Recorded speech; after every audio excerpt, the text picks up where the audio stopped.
গ্লাসটা খুললাম, এই মানে এই ফাঁকা দিয়ে ওরা হাত দিয়ে আমার গলা চেপে ধরলো। আমার মিসেস অনেক কষ্ট করে হাতটা ছাড়ালো, সে মোবাইলটা নিয়ে যাওয়ার চেষ্টা করছে। এটা ডাকাতি মনে হয় আমার কাছে। ওরা খুব ভয় পেয়েছে, অনেকটাই গাড়ির মানে গেট ভেঙে ফেলবে অথবা আমার গ্লাস ভেঙে ফেলবে, এমন একটা প্রস্তুতি তাদের মধ্যে আমি অ্যাগ্রেসিভ একটা মোড দেখেছি। আমাকে বাংলাদেশ থেকে অন্য কোনো দেশে পরিবার সহ সপরিবারে চলে যাওয়ার জন্য আমাকে উৎসাহিত করছে এবং আমাকে বাধ্য করছে একরকম। মূলত মাওয়া রোড থেকে আমি আসছিলাম। মূল ঘটনাটা এমনটা ছিল যে আমার মা বেশ কয়েকদিন ধরে অসুস্থ, আমি সোশ্যাল মিডিয়াতে জানিয়েছি। অসুস্থ, আইসিইউতে ছিলেন তিনি। তা আমার বাচ্চার একটা স্কুল প্রোগ্রাম ছিল, ফিল্ড ট্রিপ, যেটাতে জয়েন করা খুব জরুরি ছিল। স্কুল থেকে খুব চাচ্ছিল বিধায় আমি কুমিল্লা থেকে চলে এসেছি। সকালে বাচ্চাকে ফিল্ড ট্রিপে জয়েন করতে দিয়েছি এবং সন্ধ্যায় আমরা চিন্তা করেছি যে সন্ধ্যার আগেই তাকে আমরা পিক করে নিয়ে আসবো বাসায়। তো আমি, আমার মিসেস এবং আমার ছেলে সহ আমরা আমার গাড়ি নিয়ে গিয়েছিলাম সেখানে। মাওয়া রোডে একটা রিসোর্টে প্রোগ্রামটা হয়েছে। তো ওখান থেকে ফেরার পথে আর কি, ঢাকায় যখন ঢুকবো হাসনাবাদের একটু আগে বাম পাশে, আমি রাস্তার মাঝামাঝি অবস্থান করছি।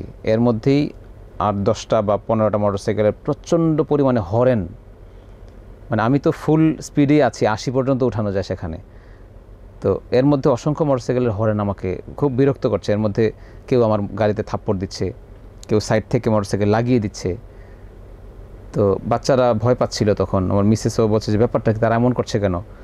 এর মধ্যে গাড়িতে থাপ্পড় দিচ্ছে, 3-4টা মোটরসাইকেল আমার গাড়ির সামনে এসে তারা ব্রেক করলো। মানে আমাকে, আমি যখন থামছিলাম না তখন আমার 3-4টা মোটরসাইকেল আমার গাড়ির সামনে এসে ব্রেক করছে এবং আমাকে থামতে বলছে। আমিও ব্রেক করেছি এমনভাবে যে ওদের মোটরসাইকেলের সাথে সামান্য টাচ খেয়েছে, কারণ তখন তো হার্ড ব্রেক করতে হয়েছে, যে ওরা নিজেরও হার্ড ব্রেক করেছে। তো এই সিচুয়েশানে আমি যখন থামলাম, এরপরে ওরা গাড়ি থেকে, মোটরসাইকেল থেকে নেমে এসে প্রত্যেকের হেলমেট মাথায়, এক একটা মোটরসাইকেলে 2-3 জন করে, মোটামুটি 10-12টা মোটরসাইকেল হবে, এর মধ্যে তো 20-25 জন লোকের ব্যাপার এখানে।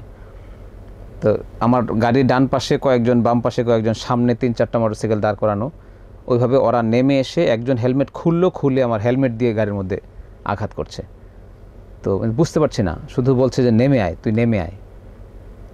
তো আমি ভাবলাম যে হয়তো সামনে গিয়ে আমাকে, ওই যে তার গাড়ির সাথে একটু টাচ খেয়েছে, এই জন্য হয়তো সে আমাকে বলছে, এটাও সে বলছে। তখন আমি সামান্য গেট খুললাম, যখন গাড়ি ভেঙে ফেলবে মনে হচ্ছে, যে হেলমেট দিয়ে এমনভাবে আঘাত করছে গ্লাসের মধ্যে।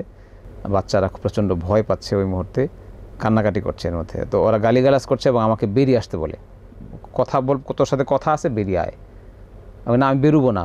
গ্লাসটা খুললাম, মানে এই ফাঁকা দিয়ে ওরা হাত দিয়ে আমার গলা চেপে ধরলো। আমার মিসেস অনেক কষ্ট করে হাতটা ছাড়ালো, দেখতেছে যে আমার মানে মোবাইলে আমি রেকর্ড দেওয়ার চেষ্টা করছি, সে মোবাইলটা নিয়ে যাওয়ার চেষ্টা করছে। তো এবং গালিগালাজ করছে আরও, যে আমি কেন রেকর্ড করতে যাচ্ছি, আমি পরে রেকর্ড করলাম না। তো এই সিচুয়েশানে ওরা আমার গাড়ি টানছে, কেউ মানে হাত দিয়ে আঘাত করছে। খুব অন্যরকম একটা পরিস্থিতি। তো আমি খুব টেনশনে পড়ে গিয়েছিলাম যে আমি তো একা না, আমার ফুল ফ্যামিলি ওখানে আছে। একটা পুলিশের গাড়ি, ওই গাড়িতে পুলিশ যদি থাকতো তাহলে তো পুলিশরা নেমে যেত, কেউ নামলো না। তার মানে আমার মনে হয় যে পুলিশ ছিল কিনা আমি জানি না। পুলিশের গাড়ির সামনের সিটে ড্রাইভার যিনি পুলিশ, উনি তো ইউনিফর্ম পরা। তো উনি জিজ্ঞেস করছে কী সমস্যা। আমার মিসেস চিৎকার করে বলছে যে সম্ভবত ওরা ডাকাত, হ্যাঁ আমাদেরকে বাঁচান। তখন ইশারা দিল, তারপরেও ওদের মোটরসাইকেলটাকে একটু 1-2টা মোটরসাইকেল সাইড করলো, কিন্তু ওরা সাইড হচ্ছে না, আমাকে নামতে বলছে। তো পুলিশ যখন নাকি বলছে যে আপনি টান দেন, আপনারা চলে যান, টান দিয়ে সামনের দিকে চলে আসছি। কেন তারা, কোত্থেকে তারা আসলো, আমি কিছুই বুঝতে পারছি না আসলে। আমি এই বিষয়ে বলবো যে আমার সাথে কারোর শত্রুতা আমার জানা মতে নাই, আলহামদুলিল্লাহ। কারণ হচ্ছে আমি কখনো আমার দ্বারা কারোর ক্ষতি হয়নি, প্লাস আমি মনে করি যে আমার সাথে কারোর কোনো লেনদেন নেই। চেহারা দেখেও আমার কাছে মনে হয়নি যে আমার উঠা বসা বা আমার চলাফেরার মধ্যে তাদের কাউকে কখনো আমি দেখেছি, আমার এমনটা মনে হয়নি। সো এটা পরিকল্পিতভাবে আমাকে টার্গেট করেছে কিনা আমি জানি না, এটা ইনভেস্টিগেশন করলে হয়তো বোঝা যাবে থানা থেকে। আমার যেহেতু সামান্য একটু ভিডিও ক্লিপ আছে, ওরা যখন চলে যাচ্ছিল তখন আমি সামান্য একটু ভিডিও করেছিলাম, ওই ভিডিও ক্লিপটা আমি আপনাকে দিচ্ছি। তো ওই ভিডিও ক্লিপটাতে বোঝা যাচ্ছে যে ছেলেটা হেলমেটটা খুলেছিল তার চেহারা একটু দেখা যাচ্ছে, বাকি প্রত্যেকের হেলমেট মাথায় দেয়া। সো এখানে আমি বুঝতে পারছি না যে এটা আসলে তারা কারা।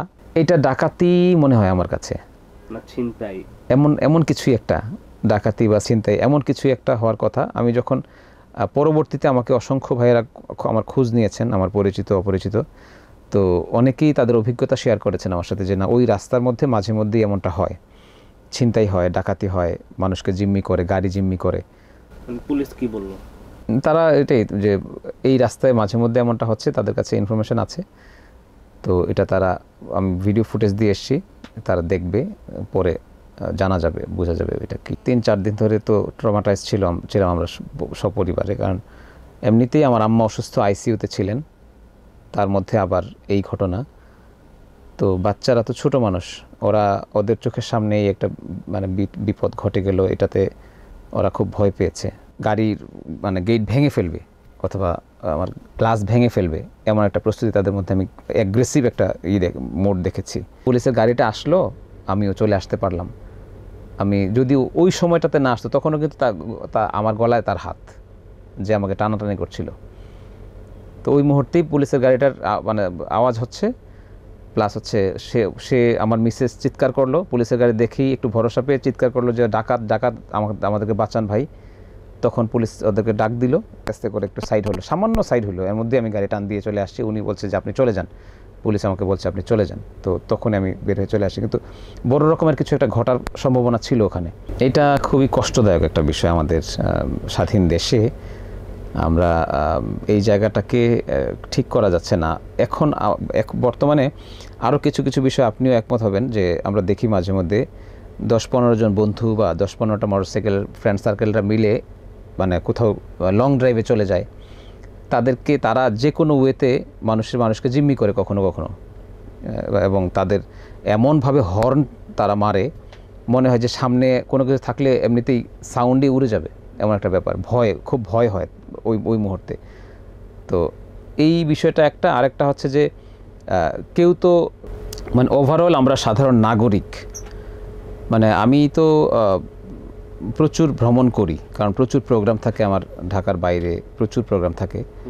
তো আমাদের আসলে এই নিরাপত্তাহীনতার কারণে আমাদের অনেক কিছুই অনেক দিকে হয়তো যেতে ইচ্ছে করবে না, অনেক প্রোগ্রামই আমাদের ক্যান্সেল করতে হবে। তো এটাও একটা অনেক বড় ক্ষতির কারণ আমাদের জন্য। তারপরে হচ্ছে যে আমাদের দেশে, এই স্বাধীন দেশে যদি আমরা নিরাপদ না থাকি, নিরাপত্তাহীনতায় ভুগি, তাহলে এই কষ্ট রাখার তো জায়গা নেই।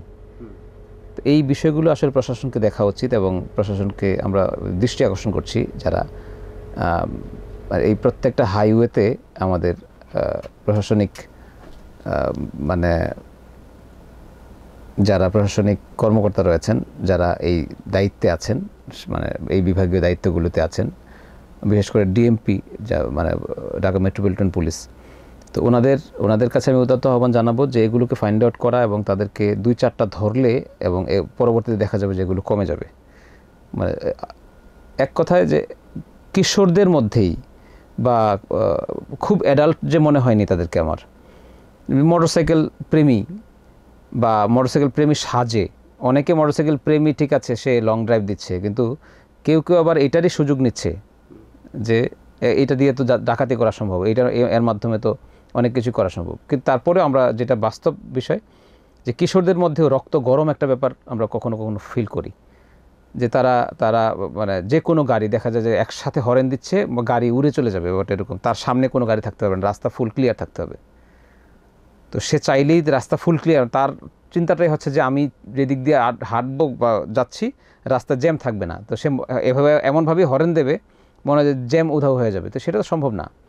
আর খুব অ্যাগ্রেসিভ মেন্টালিটি নিয়ে এরা চলে, সবাই না, কিন্তু আমাদের আসলে নিজেদেরকে কন্ট্রোল করা উচিত এই জায়গাটাতে। এবং আমি মনে করি যে এটা কন্ট্রোল করা সম্ভব একমাত্র প্রশাসনের, যে যদি প্রত্যেকটা রোডে চেকপোস্ট হয় এবং যাদেরকে সন্দেহ হবে তাদেরকে ধরে চেক করা, বা তাদের কাছে কি আছে, কোথায় যাবে, বিশেষ করে এইটা করা খুবই জরুরি যে একসাথে 8-10টা মোটরসাইকেল দেখলেই বুঝতে হবে যে এখানে তারা ঘুরতে গেলেও কোথাও না কোথাও বিপদ ঘটায় আসবে।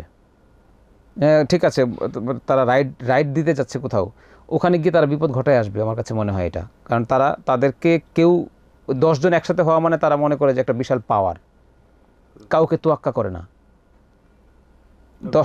10টা মোটরসাইকেল থাকা মানেই তাদের পলিটিক্যাল আশ্রয় আছে, মানে তারা যেখানেই যাবে 10 জন মানে 20 জন, পেছনে একজন একজন করে 20 জন মোট। এই 20 জনের তারা যা টার্গেট করবে সেটা তারা বাস্তবায়ন না করতে পারা পর্যন্ত তারা কিন্তু থামবে না। তো এটা তো আমাদের জন্য হুমকি, এমনটা তো আমরা আশা করি না। তো এই জায়গাটাতে প্রশাসনকে আসলে এগিয়ে আসা উচিত এবং কাজ করা উচিত আমি মনে করি। আমার পরিবার যেমন এখন খুব আতঙ্কিত এবং পরবর্তীতে কখনো এই ধরনের বিপদ ঘটবে কি না তারা শঙ্কিত এই বিষয়টা নিয়ে, এবং আমিও প্রেশারাইজড হচ্ছি যে আমার পরিবার আমাকে বাংলাদেশ থেকে অন্য কোনো দেশে পরিবার সহ সপরিবারে চলে যাওয়ার জন্য আমাকে উৎসাহিত করছে এবং আমাকে বাধ্য করছে, একরকম চেষ্টা করছে।